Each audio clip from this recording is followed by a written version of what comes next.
published it. So that's the reason it's not spam. They put it out there expecting you to email to them, unlike consumers that you're getting with spam. Brian's method here kind of goes around what they would normally publish your email address. So actually, the email addresses that he's getting to are the ones that go directly to someone. So you're actually coming in sort of as a client or a prospect of theirs. So they read it more openly than someone else's. All right, so tell us the plan, and then we'll discuss these steps. Okay. So basically, you'll have your VA. You'll give them a canned message to go to mortgage broker websites and go to their contact us page. So most businesses have a contact us page, and when you submit something on the contact us page, not only do you not have to worry about not having them on a list or anything like that, but they're most likely going to read 100% of those because it's usually a lead for their business. So you'll have them, because mortgage brokers are having troubles qualifying loans, you'll have a canned message, something to the effect of, and Francis and Ron may be able to help out with what to send to them, but something to the effect of, we know it's really tough to write loans right now, and you probably have a lot of people coming to you that you can't qualify. If you have people that have at least, you can come up with your own number, but at least $2,000 to put down, you just can't seem to qualify them right now. I'll put them into one of my homes, and not only can we work out something where you get a spiff up front, but when I've had them season the loan long enough, I'll bring them back to you so you can write the loan. So basically, normally a mortgage broker would throw those leads out when they can't qualify them, and they may not even get back in touch with them again. This is a chance for them to make money right up front off of their trash leads, and they have the opportunity, knowing that you're going to put them in a home and season the loan, where they can potentially write that loan later. That's great. I want even better. I want to do the same thing with realtors. Yeah, so basically, 50 times more of them. You're turning their trash into treasure, and you're having the mortgage brokers do all the work for you. So instead of going out there trying to find people that can qualify and the buyers for you, you have somebody that's already spending their own money to solicit these people, and you're telling them how much you want down. And realtors, my goodness gracious, there ain't a realtor out there selling houses that doesn't have a list this long of people they'd love to put in a house, but they just can't get them qualified. So, and your message should clearly denote, please do not send me anybody that does not have any money. Send me anybody that has over $4,000 or $5,000 that wants to get into a home of their own, and I'll put them in my lease purchase program and help them get in a position where they can ultimately get qualified. And then, of course, here comes this compensation to the realtor, compensation to the mortgage broker discussion. Can I do that? Can I pay them legally? You know what? You pay anybody you want legally. It's their problem, not your problem. If they want to accept the money, then they'll accept the money. The truth is, there's nothing illegal about them referring somebody to you. A realtor can refer you a client, and what they get, they can call it a commission if they want to. They're licensed. A mortgage broker, now you can't make a loan for somebody and pay a mortgage broker cannot share commissions with somebody who's not a mortgage broker. But are you sharing commissions? Are you getting them all? No, they're just sending you a lead. They're performing a marketing function. You're paying them for a lead. You're not paying them for anything that has anything to do with mortgage origination. They get paid for that when your buyer does get cleaned up on the back end. Right, does that make sense to you? Now, will some of them have different opinions about what you can and cannot do? All right, what do you care? The ones who want to check, we'll work with. The ones who don't, they got a hike. Can you imagine the flow of buyers leads you're going to get from a handful of realtors that are actively selling properties, and all mortgage originators and mortgage brokers have a list this long? So your buyers list will grow huge. You just got to figure out what you want to compensate them, and clearly tell them.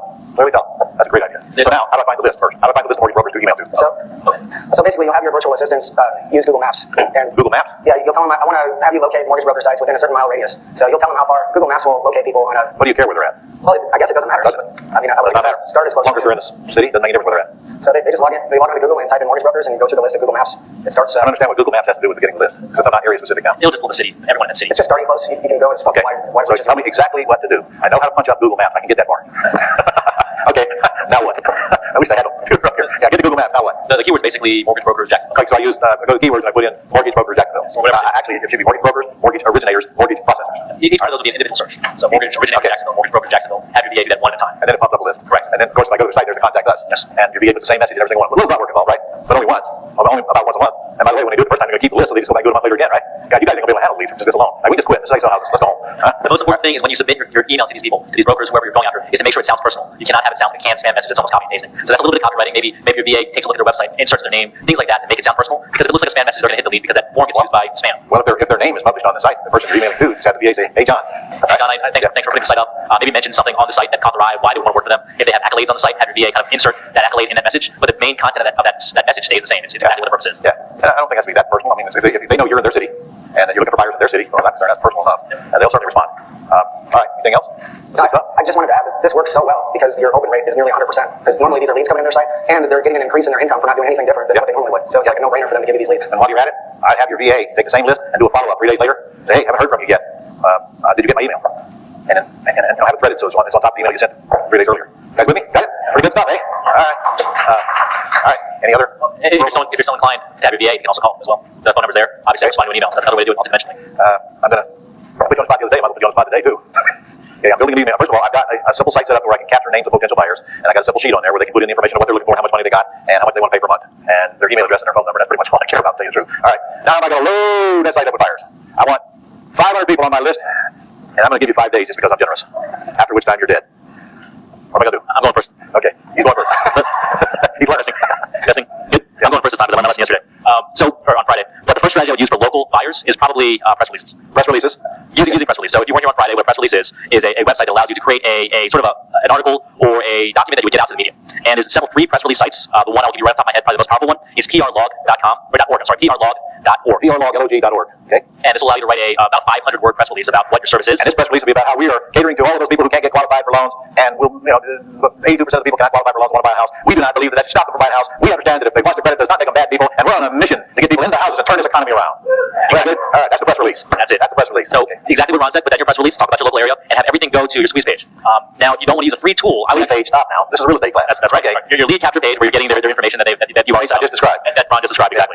You guys go to jackshomedeals.com, jackshomedeals, see my website that they set up, incidentally, and you'll see the page that we have on there to capture their information. Look, I don't care if you just do some simple little page. Hey, we'll sell you this house with these options, no bank qualified, blah, blah, blah, blah, blah, blah. You can take a copy right off my site and then guide them right to that page. In fact, it's probably even better. If you just had those two things on that page. And so you can capture their, get them on your buyers list. That's all you care about. Now, of course, you're supposed to have the houses you have for sale on the same site. But, you know, if you don't have that, I still don't care. I want them on the buyers list. That's the most important asset you got in selling houses, is that buyers list. Okay? So, PRlog.org is the free press release. And then there you put your URL that drives it to your site that tells them what you do, that captures your name, that they're interested. Correct. Okay? And these press releases cost nothing. Those press releases cost nothing. If you've never written a press release before, you can have someone write it for you using a service called textbroker.com. TXTbroker.com. Wow. Where's the work in this? Probably some work somewhere. All right. But in the second time, I got to move on. This is Bernard. This is Francis's brother, smarter brother of the two, I think. Just give him Mike Lincoln, who we are very quickly. Microsoft guy here. Hi guys, I'm flew in here from Seattle just to be here at the event. I used to work at Microsoft for 4 years, helping start Ad Center, which is pretty much Google AdWords, but for Microsoft Ad Center. So I know exactly what everyone's searching for online, and I know how to get you leads. Okay. So to add to Francis's thing, when you are doing the press releases, make sure that you actually do it in the local area. So you actually select where those press releases are going to be shown. So you can select Jacksonville, Florida. You can select all the surrounding areas, and they give you about 5 options. So make sure that you select it locally. Okay. But the best thing that I would do is actually I'll go right to Google AdWords because 80% of searchers are on Google, and that's the highest search. It's actually the #1 search engine in the world. So if you think about it, the top site is Google, second site is Facebook, and the third is like YouTube. If you go to Google AdWords, you can set up an account, and you can set it up for free, because all you do is type in Google AdWords coupon in Google, and you'll find a $100 coupon floating around there, so you get free advertising. And all you need to do is call up Google, and they'll set up the Google AdWords for free for you, because if you're a new advertiser, what they offer is called a Quick Start program. That means you have 30 days with a Google representative who will build your account, find the keywords, create the ad for you. All you need to do is give them that squeeze page or that landing page that Francis was talking about, and they'll do all the work for you. So now I'll give you two things here. One is a Google Ad Rep, and you also have $100 to use for advertising. So we're talking about pay-per-click here.